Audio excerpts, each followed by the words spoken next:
नमस्कार दोस्तों, कल्पना कीजिए सोने से बना एक भव्य शहर जिसे रातों रात सिर्फ 7 दिनों में समुद्र ने निगल लिया। यह कोई कहानी नहीं, बल्कि इतिहास की सबसे बड़ी अनसुलझी पहेलियों में से एक है। महाभारत में हमने इस शहर की कहानी पढ़ी है, जिसे द्वारका कहते हैं। क्या यह सिर्फ कल्पना है, या गुजरात के तट के नीचे आज भी वो सच दफन है जिसका पता चलते ही इतिहास की सारी किताबें बदल जाएंगी?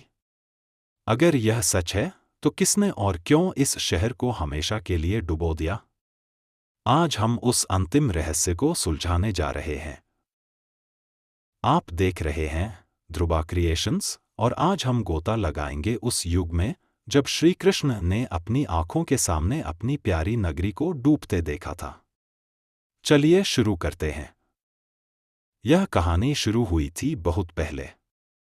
महाभारत के अनुसार भगवान श्री कृष्ण ने खुद विश्वकर्मा की मदद से इस अद्भुत नगरी द्वारका को बसाया था। यह नगरी अपने ऐश्वर्य और शांति के लिए मशहूर थी।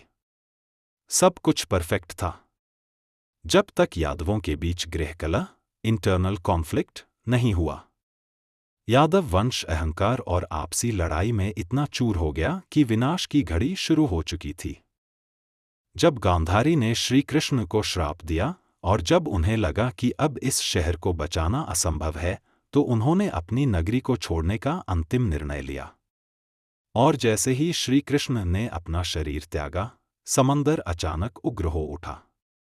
कहते हैं वरुण देव ने खुद आकर शहर को वापस ले लिया। लहरें इतनी तेज थीं कि मानो साक्षात काला गया हो। और बस 7 दिनों के अंदर सोने की वह नगरी धीरे धीरे समंदर की गहराई में समा गई। सदियों तक लोग इसे सिर्फ एक मिथ मानते रहे। फिर आया 1980 का दशक।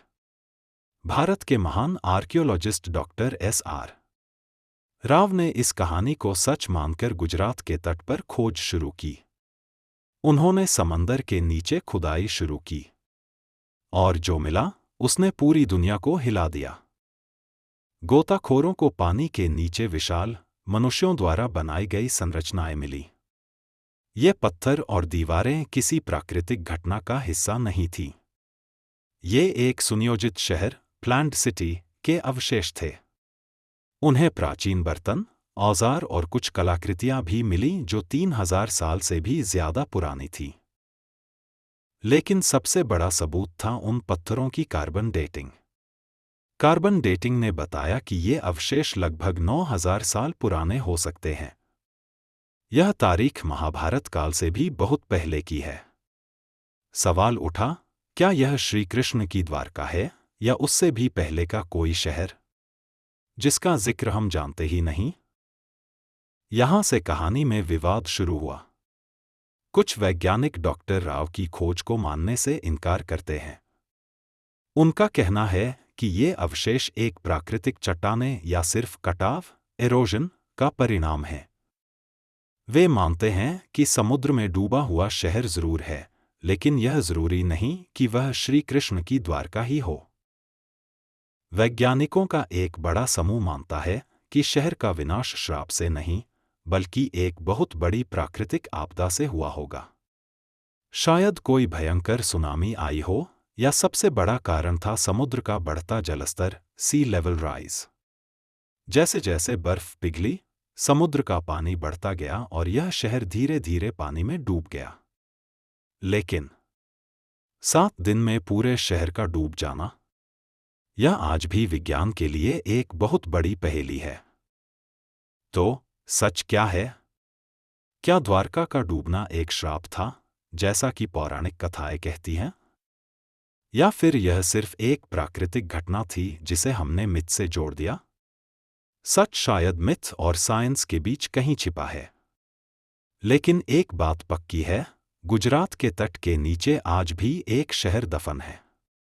एक ऐसा शहर जो हमें बताता है कि हमारा इतिहास उतना सीधा नहीं है जितना हम किताबों में पढ़ते हैं।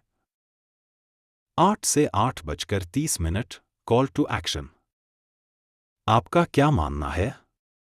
क्या द्वारका का डूबना एक श्राप था या विज्ञान की घटना? कमेंट में ज़रूर बताएं और अपनी राय रखें। अगर आपको यह रहस्य पसंद आया तो वीडियो को लाइक करें और हमारे चैनल को सब्सक्राइब करें ताकि आप ऐसी और ऐतिहासिक कहानियां मिस न कर दें। मिलते हैं अगली वीडियो में। जय हिंद।